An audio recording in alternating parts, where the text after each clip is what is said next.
Hello, my name is Justin Acuna, and I'm doing my presentation on OCD, which is an abbreviation for Obsessive Compulsive Disorder.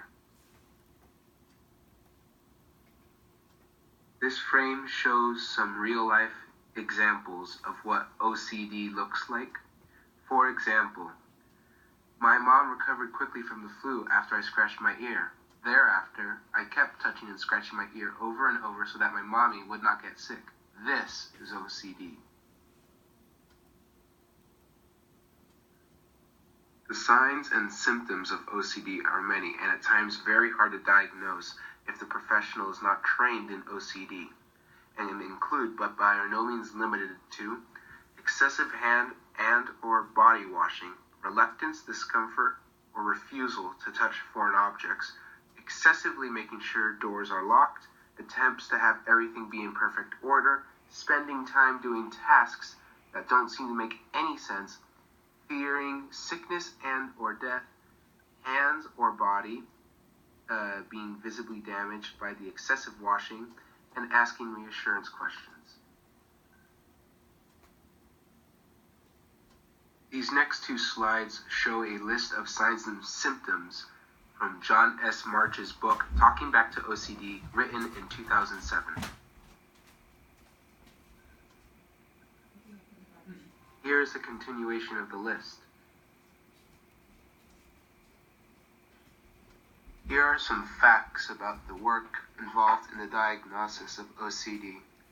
It is difficult to diagnose because many professionals are hardly trained in it and immediately think of ADHD. The mechanisms of OCD actions are through obsessions and compulsions. Here are the accepted definitions of obsessions and compulsions. Researchers agree that the thoughts and behaviors work together in OCD. This view contributes to the effective treatment that exists today. There exists a type of mental hiccup in the subject's brain which makes them unable to stop their unreasonable obsessions. OCD is a neuropsychiatric illness. The biological cause of OCD has been traced to a faulty stop signal in the brain, specifically in the striatum.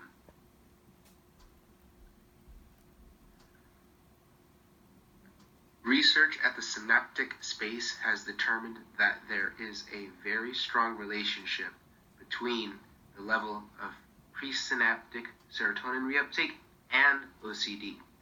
This fact is used in using serotonin reuptake inhibitors to make OCD better. The SRI end up affecting the stop signal region of the brain, the striatum. There are also autoimmune system reactions to strep and other diseases which produce OCD, but generally they are in the minority. Here is a real-world example of a patient whose life got turned upside down by OCD.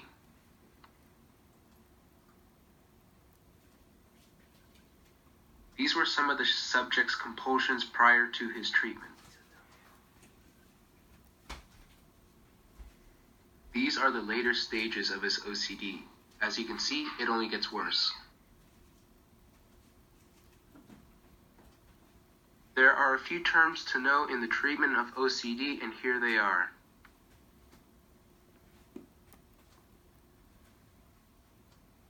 Here is the course of treatment in OCD.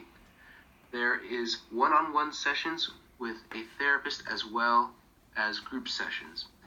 A big portion of the treatment has to do with ERP, which is exposure and response prevention.